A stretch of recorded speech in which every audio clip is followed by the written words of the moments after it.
bonsoir à tous, bienvenue dans Monde des Arts, j'espère que vous allez bien. C'est la dernière émission, donc on va s'accrocher, hein. Et on va pas se mentir aussi, parce que pour la plupart d'entre nous, c'est-à-dire nous, les indécrottables bruxellois, la culture en Wallonie, elle se résume en gros au Gilles de Binche, au Doudou, je caricature un peu, hein, au Doudou, au Festival du Rire à Rochefort, ou encore à ce pseudo-musicien déguisé en singe qui arnaque son public. Bravo à lui. Eh bien, non, vous avez tout faux, car si vous poussez un petit peu votre curiosité cet été bien au-delà du ring, vous voyez le truc qui entoure Bruxelles, vous allez peut-être vous prendre une véritable claque culturelle.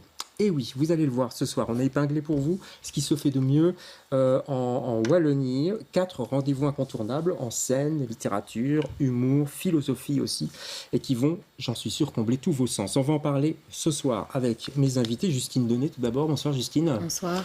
On est ravis de vous avoir. C'est vous qui venez du plus loin, si je puis dire, hein. C'est Spa, on est tout à l'est de la Belgique. Je parle vraiment comme un étranger, là. C'est moi. Donc c'est le Royal Festival Spa, c'est ça? C'est ça, ouais. C'est comme ça qu'on dit? Le Spa Royal Festival, ouais, comme vous voulez. Ouais, on met les... Ouais, tant qu'il y a les Spa et Royal Festival, c'est bon. C'est la base, c'est la base. Ouais. Et c'est du 1er au 17 août, on va en parler. C'est du théâtre essentiellement. D'accord? Jusque-là, j'ai bon. Ouais. Chloé Colpé est avec nous. Bonsoir Chloé. Bonsoir. Vous, c'est l'Intime Festival. Là, on est à Namur, Oui, capitale de la Wallonie, en plein centre. en plein centre. Ouais. L'Intime Festival, c'est fin août, à la toute fin août. C'est le ça dernier week-end d'août, oui. D'accord. On a également David Hellebrandt, je prononce bien. Hellebrandt, oui, Ouais. c'est bien ça. Hellebrandt, on se rapproche un tout petit peu. On se rapproche, mais avec les travaux de la 411, on est aussi loin que le Spa. Donc, ouais. On est tranquillou du côté du lac de Genneval, c'est la commune de Rixensart, vous m'avez dit. Hein. Ouais, Donc, tout à Genneval, fait. Rixensart, c'est la même chose en fait. Tout à fait. D'accord. Ouais. Et vous êtes humoriste aussi. Ouais, exactement. J'espère que Vous êtes bien renseigné. vous nous raconterez une petite blague. Peut-être pas ici, mais venez me voir mon spectacle, ce sera mieux. D'accord. Sinon, ça va être mal vendu, je crois. Ça s'appelle Colibri. Votre spectacle, on parlera du Il est temps d'en rire, ça c'est le nom du festival. Et puis Pascal Chabot est avec nous. Alors là, on est sérieux tout d'un coup, c'est de la philosophie. Bonsoir. Bonsoir Pascal. Bonsoir. Vous venez de tourner, c'est pas tout près non plus, tourner. Et Et ça, c'est les rencontres inattendues. C'est un beau nom, un beau titre de festival, je trouve.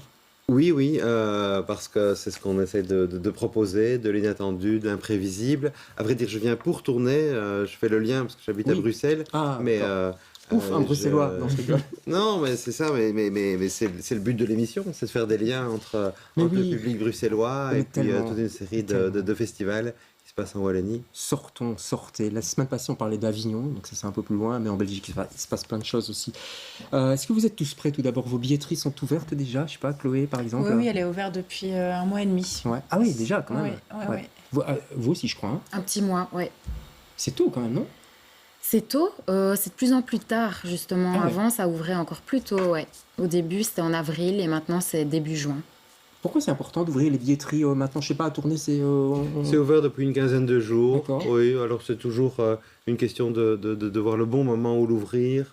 Pour nous, il me semble que c'est optimal comme ceci. Ouais, pareil pour...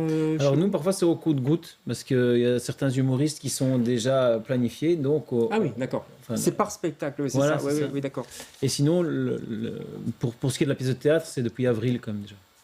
D'accord. Je trouve ça quand même tôt. On en parlait en préparant l'émission. Il y a toujours le risque pour les festivals comme ça qui sont pendant les vacances, que les gens, notamment fin août, vous deux, c'est fin août, hein, que les gens aient tout dépensé quoi, pendant les J'y avais pas vacances. pensé. Vous n'avez jamais Mais pensé à ça, non, Chloé? c'est parce qu'en fait, il faut composer avec l'été. Donc, quand on ouvre, on sait que voilà, les gens préparent la rentrée déjà. Et puis ensuite, Ah ouais.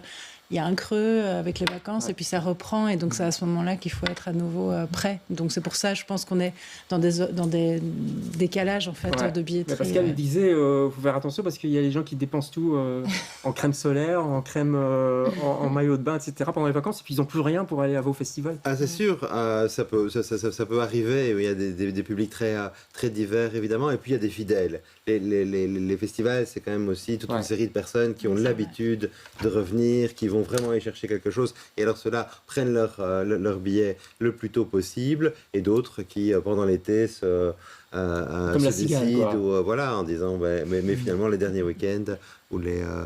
le mois d'août, on ferait bien Vous ça. parlez des fidèles, ça me fait penser à une question. Est-ce que ce sont des Tournaisiens qui vont à votre festival? Est-ce que ce sont des Namurois qui vont chez vous? Des Spadois qui vont chez vous? et des riz Des Brabançons, de nez au Brabançon. Des Brabançons. Ou est-ce que c'est plus ouvert que ça? Je sais pas, chez vous. Alors pour nous, c'est vrai qu'on a accès aux codes postaux des différentes personnes qui viennent chez nous. C'est majoritairement des gens du Brabant wallon, mais de plus en plus, ça vient de plus en plus loin, quoi. Ouais. Et c'est vrai que le sud de Bruxelles est quand même déjà bien représenté, on va pas se mentir. Mais bon, vous êtes près de la capitale, je sais pas. Oui, non, s'il n'y a pas d'embouteillage, en 15 minutes, vous êtes à Genneval. Vous leur en voulez aux embouteillages Voilà, aujourd'hui. exactement. Je peux comprendre. Mais il y a le train aussi, on peut aller en train. Exactement. Il y a une gare à Rixensart. Il y a une gare à Genneval. À Genneval, carrément. Soyons fous. À Spa, c'est encore plus loin. Donc, Plus loin de quoi? Oui, plus loin. Mais ça n'est pas loin du tout. Ben, à Spa, le public, il est issu principalement de la province de Liège. Évidemment, il y a une majorité de Spadois. Province de Liège et au-delà, franchement. Comment on fait alors, Justine, quand on s'occupe de la communication, parce que c'est votre rôle pour ce festival, pour essayer d'attirer plus de gens qui viennent d'ailleurs? Comment ça se passe? Il y a un gros budget, par exemple, pour la com chez vous? Ouais, on a un budget quand même qui est décerné à la communication, on fait des campagnes, on a encore un peu de papier, parce qu'on parlait du public habitué. Le public habitué a envie d'avoir une brochure papier avec tous les spectacles dedans. Ça, c'est la petite carte postale. Oui, on fait de la communication par pas mal de canaux. Ouais. L'Intime Festival, il y a une grosse communication quand même, des vidéos, vous êtes sur les réseaux sociaux beaucoup? Oui, c'est beaucoup. Maintenant, c'est majoritairement les réseaux sociaux, mais on garde aussi ce programme papier qui est vraiment très important pour nous et qui est diffusé au début août. Avant, c'est un flyer qui est là, je le vois. Et sinon, c'est vraiment les réseaux sociaux qui sont assez importants. C'est une grosse part de votre budget? Oui. La com, non, pas tant que ça en fait. Non, pas tant que ça, parce qu'on n'a pas non plus un immense budget. Donc, ça, on va en parler tout à l'heure. Donc, non, non. Chez vous, c'est plus discret, j'ai l'impression qu'il faut aller un peu gratter, non? Je ne suis pas sûr, mais effectivement, si vous le dites, c'est que vous avez cette impression-là. Non, il y a un public tournaisien, et puis on rayonne vers Lille. Lille est à une trentaine de kilomètres. Il y a quand même pas mal de personnes qui viennent de Bruxelles. Il y a des personnes qui viennent de Liège, de Mons aussi, de Mons. Bon, il y a quasiment rien comme festival de philosophie en Belgique, et d'ailleurs en Europe, il y en a relativement peu. Et il est identifié comme un lieu où on peut réfléchir ensemble à des questions qui sont des questions d'aujourd'hui, vivantes, et puis aussi rencontrer, c'est ça quand même, parce que souvent la philosophie, elle est extérieure, elle est vue comme perchée ou académique ou trop lointaine, tandis que là, elle est incarnée, et les festivals, je pense qu'on partage tous cela. C'est une expérience intellectuelle, une expérience de scène, une expérience de rire, mais c'est aussi une complicité dans la ville. C'est quand même ça. Et puis il y a un côté relax. Je veux dire, c'est l'été, on est peut-être aussi moins stressé, plus relâché. C'est un public plus détendu quand même. Tout à fait. Qui est propice à tout ça, à l'intime, enfin partout. Hein. On va commencer avec votre chouchou, Justine. Le Wanted Life Cabaret. Vous m'avez dit, je les adore. Wanted Live Band, c'est une compagnie de France. Là, en l'occurrence, c'est pas des artistes de la Fédération Wallonie-Bruxelles, mais voilà, c'est du théâtre, un western théâtral. Donc, c'est une parodie de western. On montre des images? Oui, on va montrer des images. Okay. C'est Lorraine Brichet et Barnabé Gauthier, je crois, qui sont à l'écriture et à la mise en scène. C'est un western musical, regardez.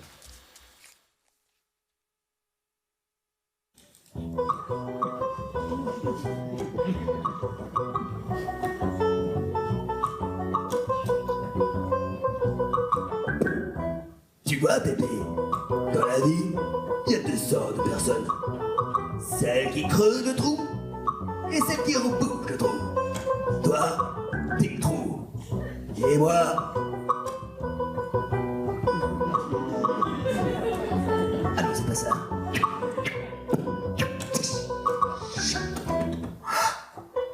Cette ville est trop petite pour nous. Ok.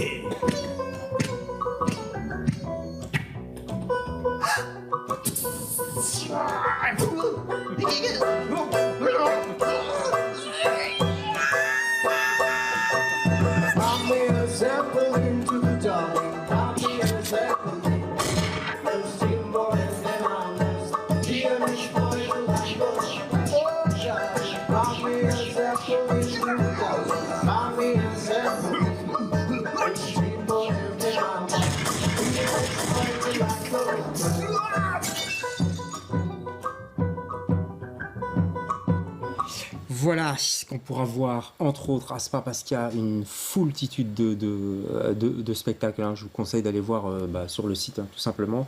Ça, c'est le 5 et 6 août, dans la salle des fêtes du Centre culturel. Vous m'avez dit, c'est le casino, en fait, c'est ça? Oui, c'est ça. C'est les salles du casino qu'on appelle le Centre culturel, parce que ce sont leurs salles.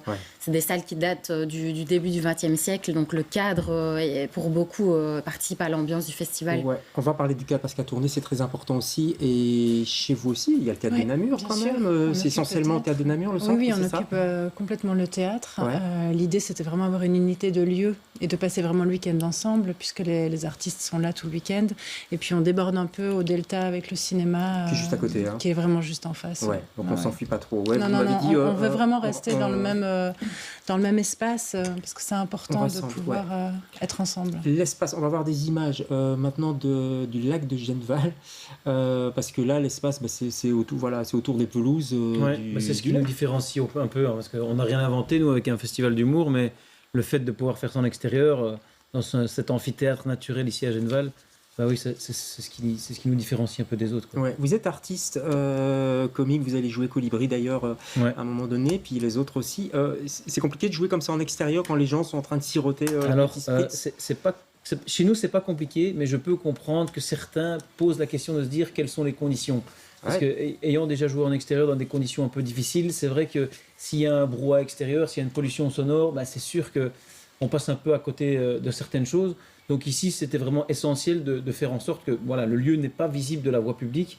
Donc on est vraiment dans un écrin de verdure où il n'y a pas la possibilité d'avoir une pollution sonore qui soit... Il faut accrocher les gens, par contre, il faut accrocher le public. Il faut accrocher les gens, mais par contre, tout est amplifié, plus les lieux qui donnent ce côté naturel d'une sorte de théâtre d'Épidore, mais à Genneval, quoi.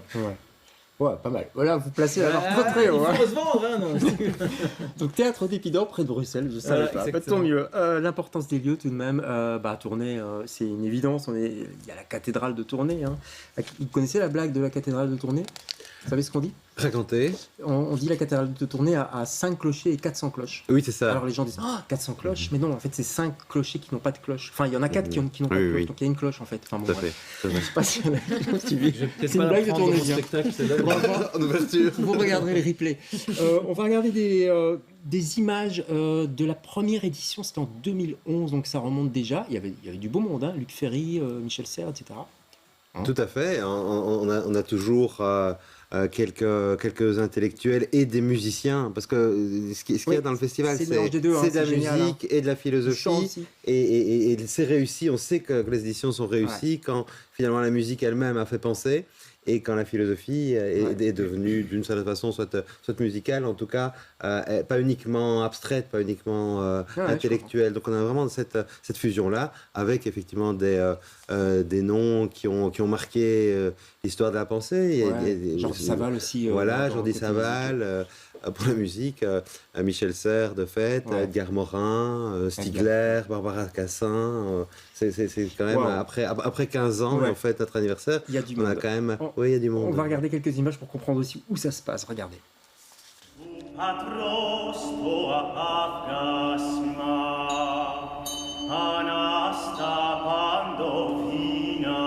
Toujours, il s'agit d'incarner des idées dans un matériau sensible qui les rend touchantes, qui les rend émouvantes. Et du coup, il y a un rapport très étroit entre l'histoire de la philosophie et l'histoire de l'art, parce que les idées sont les mêmes. Il y a dans ces ambiances, il y a une dimension spirituelle aussi. Il y a une acoustique qui est très intéressante aussi, parce que ce sont des lieux faits pour que le son s'épanouisse.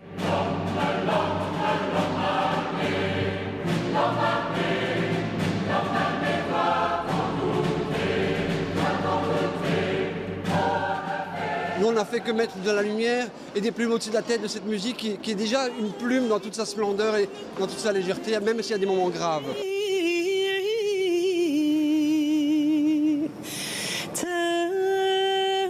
Il y avait devant moi une petite fille de 12 à 14 ans qui s'activait sur son portable avec les 2 pouces, et je voyais avec admiration le texte s'afficher avec une vitesse extraordinaire sur l'écran, et je lui ai tapé sur l'épaule en lui disant « Je suis un illettré ».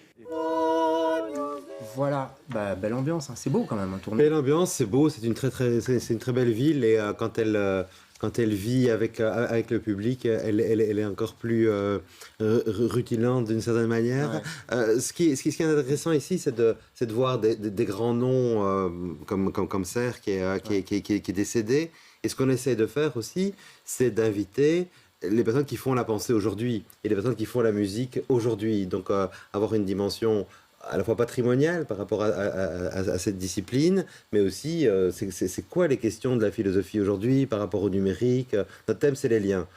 Et c'est vrai qu'on est déliés des autres parce qu'on est de plus en plus liés à nos portables, au surconscient, etc. Donc quel type de lien on peut refaire, on peut renouer.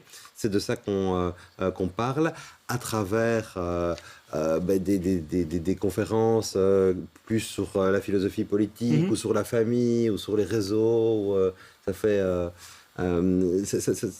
fait finalement une exploration pendant 3 jours d'un même thème, décliné musicalement, décliné philosophiquement. C'est très dense en fait. Oui, c'est dense. Danse avec un E, je dirais. Et avec un A aussi. Oui, parfois parce qu'il y a même un bal. Il y a un bal folk le samedi soir. C'est la première fois qu'on fait un grand bal folk le samedi soir. C'est pas du tout ce que ça va donner, mais vous allez danser, vous? Normalement, un bal folk, bah oui. Les philosophes, ça danse? Eh bien, Nietzsche, en tout cas, dansait, et d'autres aussi. Et personnellement, j'ai travaillé pendant 5 ans avec la chorégraphe Michel Noiret, donc j'étais conseiller artistique. Un petit pas. Non, parce que quand on est conseiller artistique, on danse pas du tout. D'accord. Je précise pour ceux qui vont y aller, c'est l'atrium du Carré Janson. Maintenant, on est dans le quartier cathédrale, puisque la cathédrale est en travaux, et donc vous avez un atrium, il est très beau. Hein. On ne passe pas au change. Hein.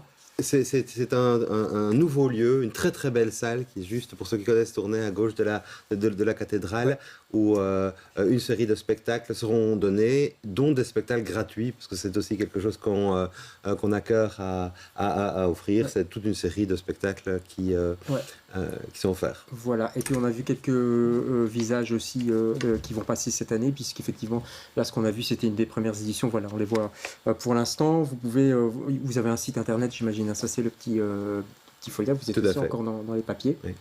Vous avez un site important. Internet, les rencontres inattendues, il y a tout. Et on l'a dit, la billetterie est ouverte. Pareil à Namur. Hein. Vous êtes en même temps d'ailleurs.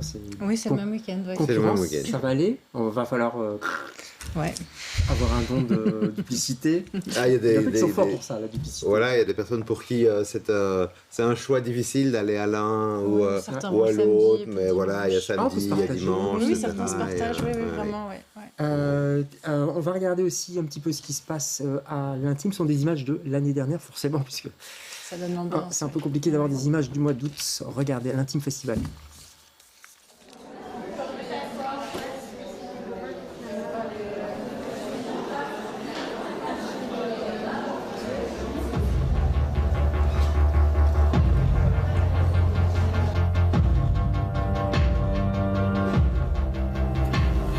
Il avait fermé la porte derrière lui, il avait regardé le bébé, avait dit que c'était un beau bébé. S'était assis sur la chaise et lui avait expliqué la ligature des troncs que sa mère avait.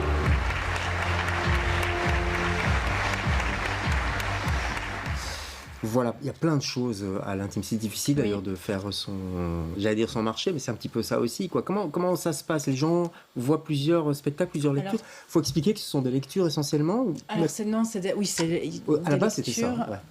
En fait, ça n'a pas changé depuis le début. On ouvre et on ferme les journées avec des grandes lectures. Donc, pendant 1 heure dans la grande salle, on a fait tout un travail de découpage dans le texte et on sent plus le collage. Donc, pendant 1 heure, on est embarqué dans un livre avec souvent un très bon comédien qui travaille beaucoup, parce qu'une lecture, c'est pas si simple, il faut tenir. Et c'est ça la magie, c'est que souvent on est 600 personnes dans la salle à vibrer autour d'un texte. Donc on voit une photo là pour l'instant, c'est juste souvent une personne assise. Oui, alors cette avec année, un verre d'eau quand même. Exactement. Alors cette année, c'est assez intéressant parce qu'on voit que les auteurs s'emparent de leurs propres textes, comme Adèle Lyon qui va, pour Mon vrai nom est Elisabeth, va performer cette lecture. Sylvain Prudhomme, pour son texte, en fait une lecture musicale et photographique. Et le samedi soir, on a eu envie, puisqu'on propose aussi une grande exposition photo de Viviane Mayer au Delta, on a trouvé sa correspondante féminine un texte des années 50 d'une femme, c'est un peu sa sœur quelque part de littérature. D'accord. Et donc la lecture aura lieu avec des inédits de photos et de vidéos de Viviane Maier. Donc c'est de la lecture parfois très sobre, et puis parfois c'est de la lecture vidéo ou musicale. D'accord, on peut peut-être voir une photo d'ailleurs de Viviane Maier. C'est une photo forcément... oui, quand on la voit, on se dit, ah oui... on se dit, bah voilà, ouais, c'est une évidence. C'est splendide aussi. Hein, oui, c'est cette nounou qui a pris des milliers de photos et dont le travail a été découvert après sa mort, en fait, dans un vide-grenier. Ouais. Et c'est devenu une icône de la photographie. Une très belle bande dessinée d'ailleurs qui est sortie sur ce sujet. Exactement. Alors, on parlait d'Adèle Lyon. Excellent roman que je vous conseille tous si vous ne l'avez pas encore lu, Mon vrai nom est Elisabeth.